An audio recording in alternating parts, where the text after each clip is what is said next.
I got up pretty early this morning, and it was very foggy, and my granddaughter said, "Grandpa, where are you going?" I said, "I'm going to go see Jun-san."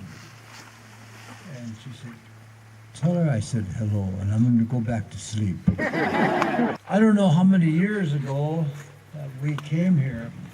A young boy by the name of Daijiro, I called him my son. And then we came over here and we started to be part of the crew that was picking rocks.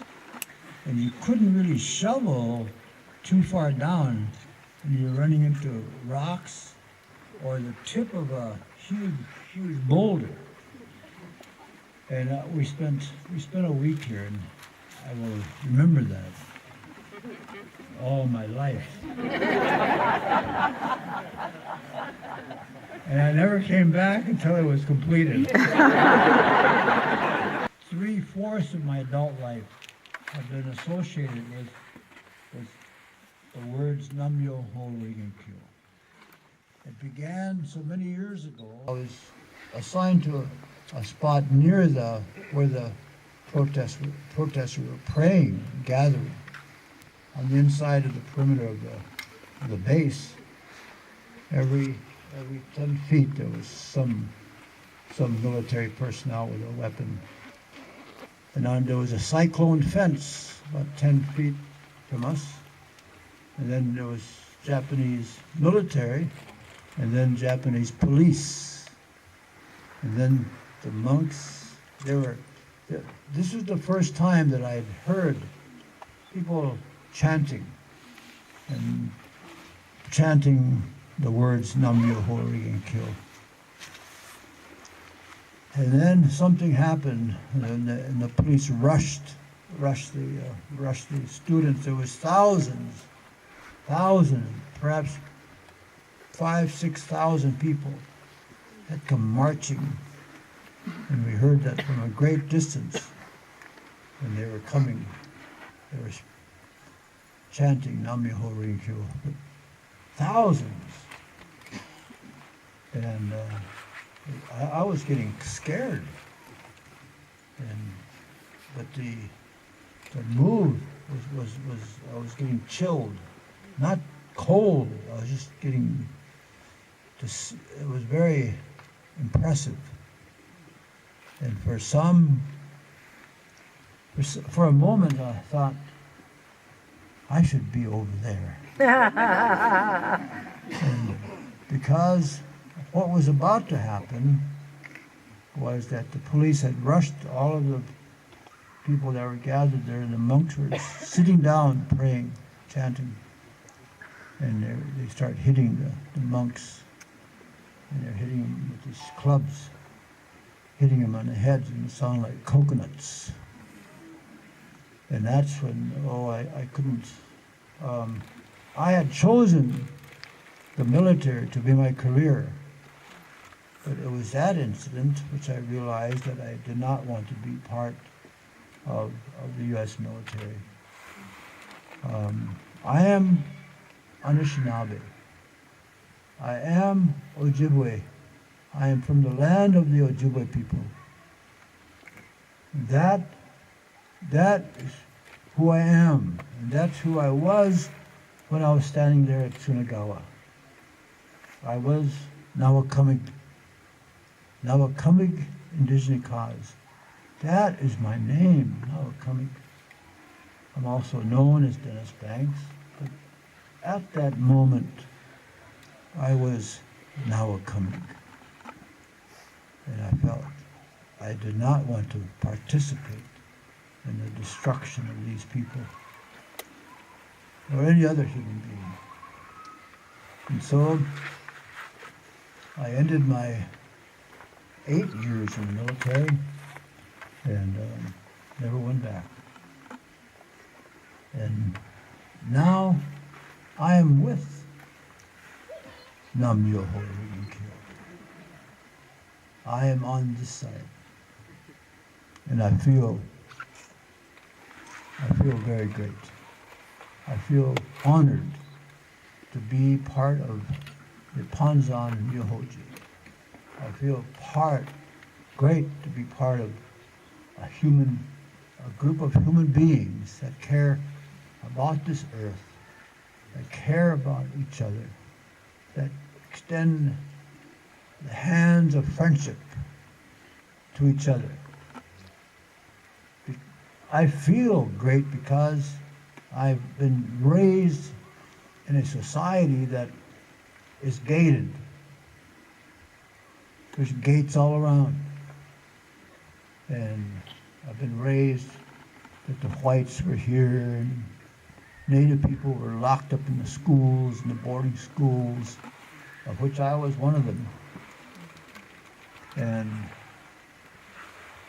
the blacks were being trampled on, kicked, dogs. I watched those scenes. I remember Bull Connor using his dogs on the people that are protesting against racism, discrimination. There is an ugly history of the American experience.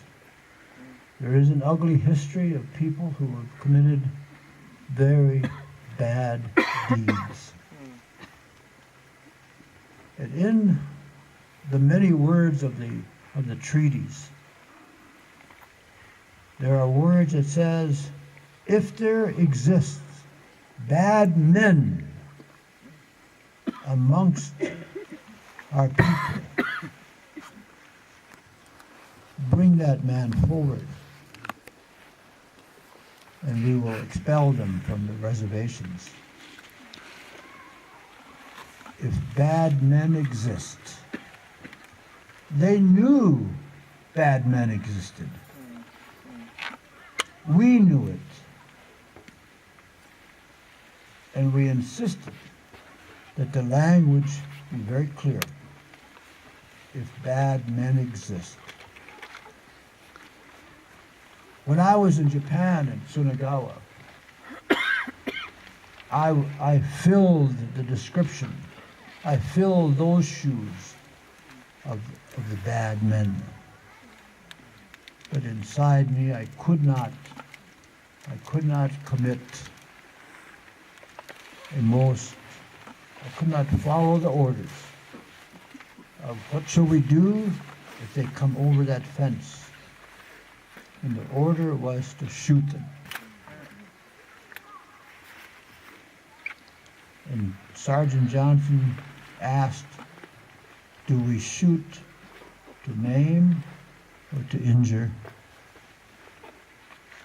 He said, no. You shoot to kill. This was a peacetime order given to us to shoot to kill. People who were defending their own land. And stories and scenes raced through my mind that I was living something that had happened before in my history, on our lands in America. That bad men did exist. So when I met the Panzan, they never asked for any of our land. They never carried the Bible like they did. The missionaries came to our lands. Now we have the Bible, they have our lands. There's something wrong with that scene. During 1988, we ran through a place in Japan where they were building this nuclear facility. And then 2 years ago, that same place where we ran through and where Emmett Eastman said, you shouldn't be doing this. Something bad's going to happen. You don't know the power of Mother Nature. Mother Nature can take it away from you. maybe an earthquake might happen. It'll come crashing down. And all the king's men and all the king's horses can never put it together again. And that's the danger that I've seen at Fukushima. I was there. I was there also 2 years ago and a year ago. So I've been many places with Panzan. I've met many good people, and I can lift my hat off, and my hair will be, my scalp will be safe.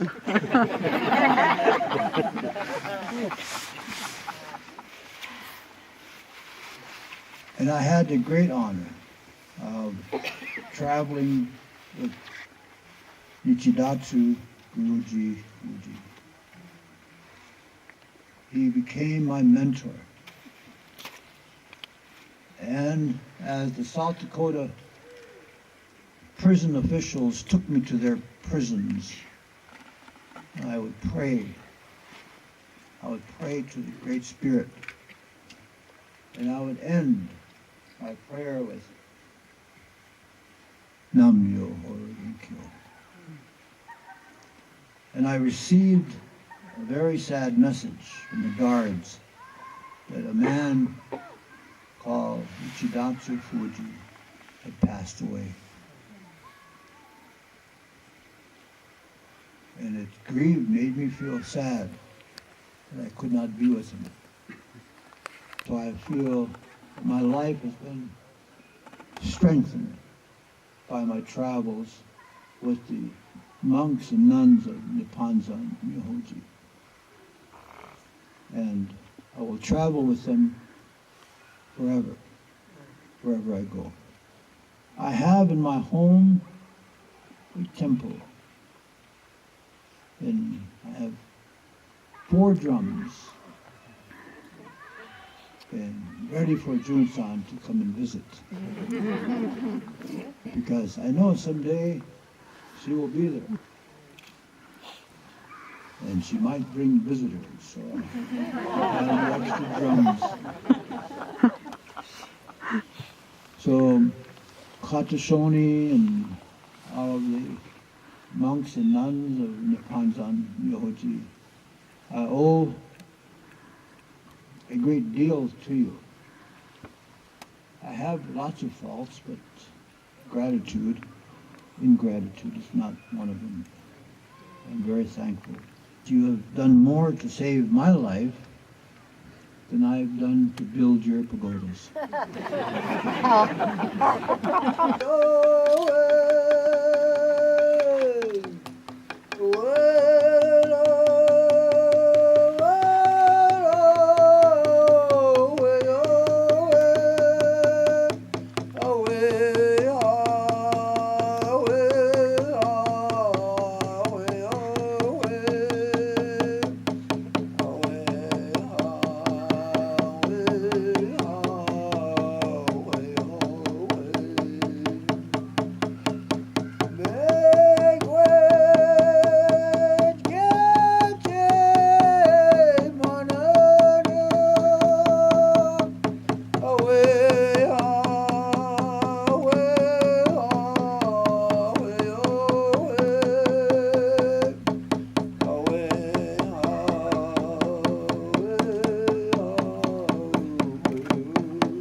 Many people have touched my life more than I've touched theirs.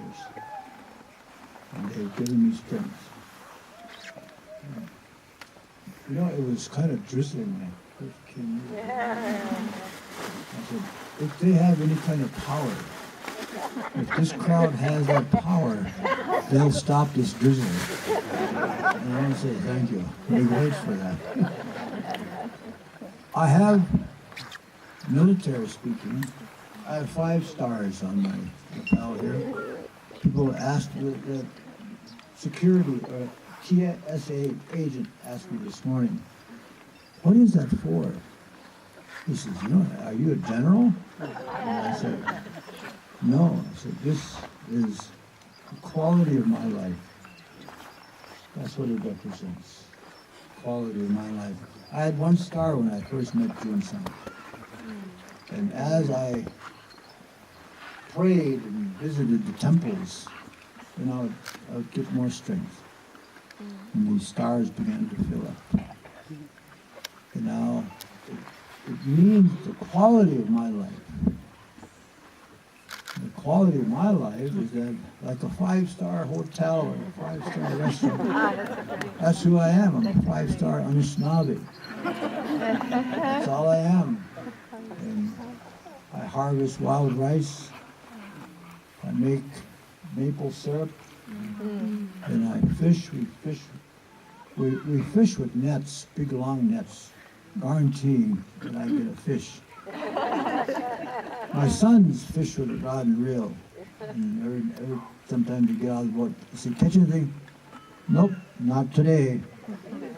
When I come in, I say, Dad, did you get anything? I say, well, yeah, about 200 fish. So that's the quality of my life. I have 20 children. 20 children. Don't go. Supposed to have 20 children. There was maybe 10 million Native Americans here when Columbus landed. And through the reduction of our population because of diseases and wars and massacres, I felt that at least all I could do would be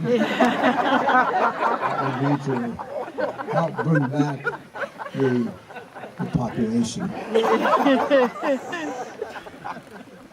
And people say, all by the same woman?